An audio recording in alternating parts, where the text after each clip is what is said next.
this summer. If demons, trolls, and monsters were only imaginary, these guys We're moving out. would be out of a job. Now stay down!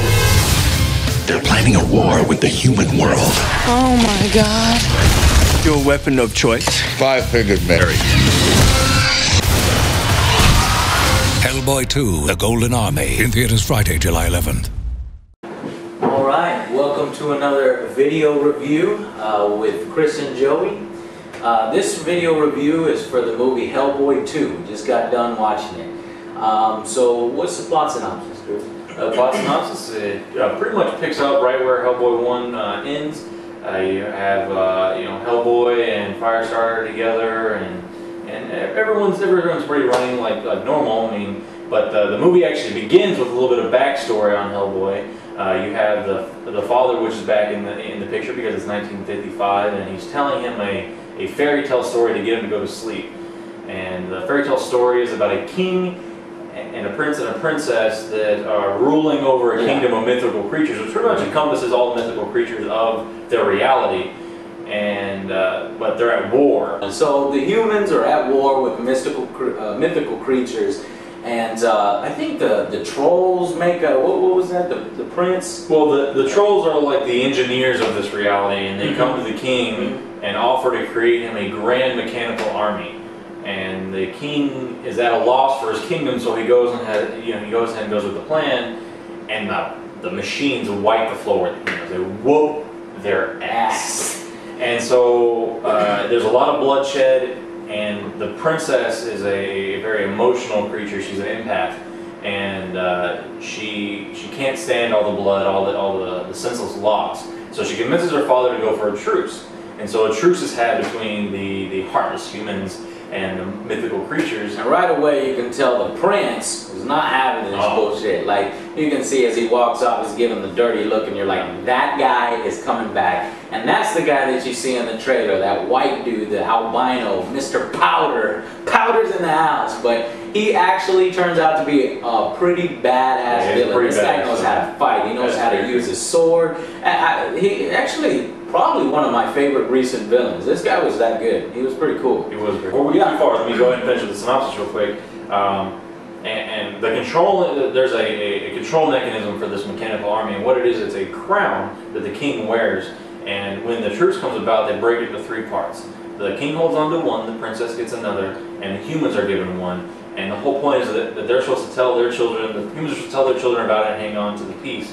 And of course, over time, that knowledge is lost.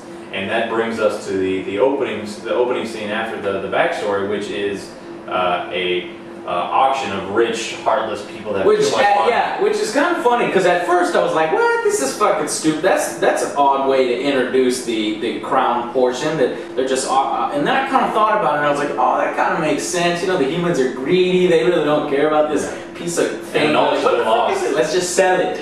Let's see how much money we can get for it. So initially it wasn't cool, but it was cool afterwards.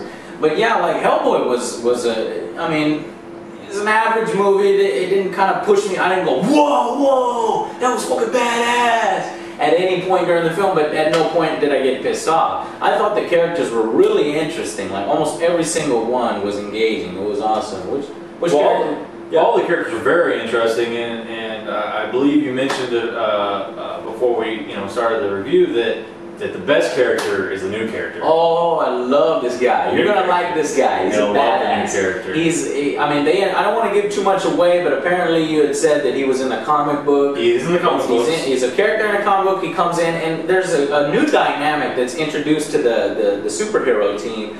And there's actually a scene where Hellboy and him conflict in the locker room. Fight in the locker room. In my opinion, the best scene in the film. The best scene in the film. Probably, the best scene in the film. The other good scenes in this film were all that, like the action sequences. Like I said, the villain knows how to fight, but the action was all well done. Even though everybody was doing the action scenes, they were well choreographed. It's just they were sped up. It was fucking bullshit. It's like, why do you need to speed up this? I can't see what the fuck's going on, and you're speeding this shit up. It's all suited like Charlie Chaplin. Like, yeah, we're going on. You don't need to speed it up, all right? Now you pissed me off. They didn't overuse CGI, which has been pissing me off lately. Oh, Chris has definitely. been talking about this. I thought I was going into the movie and I thought I was going to dislike it because the trailer shows almost all the CGI parts. I was very disappointed, but it did not disappoint because the CGI was not overdone at all. Del Toro is the guy's name? Yes, Guillermo del Toro, which does bet you it's his idea that he likes to stick with realistic. Oh my God, Yeah. The art, it made me horny. It was so awesome. The art was fantastic. I have to say it was pretty cohesion, cool. everything looked so great. That best character, that death character, he was badass. No, she. It was a she. It was a she? Yeah, long hair. Yeah. Well, we won't go into it. It was a she. It don't matter. But it was just the characters were very awesome, and I really think that he was a big influence in all that. So ultimately, Hellboy, like in the third act, it starts to get a little too predictable. In the second act, they try to introduce the love stories. Wasn't really quite feeling it between Blue and the princess. Well, I thought that it could have worked had it ended right.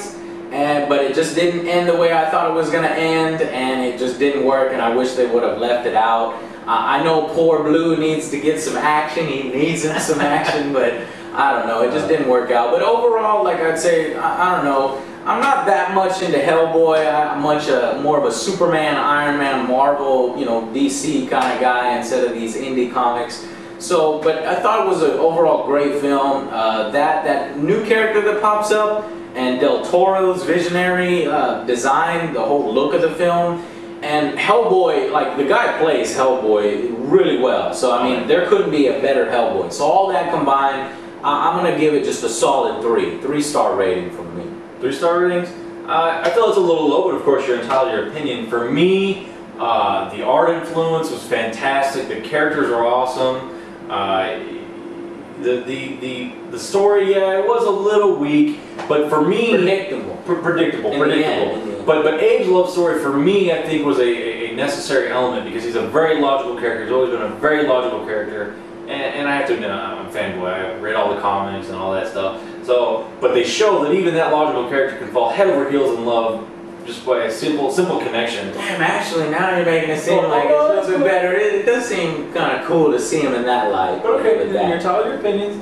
My opinion, 4 stars.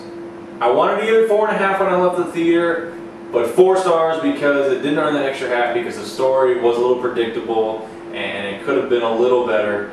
But damn, overall, 4 stars. Overall, go see that fucking movie. Go see the film.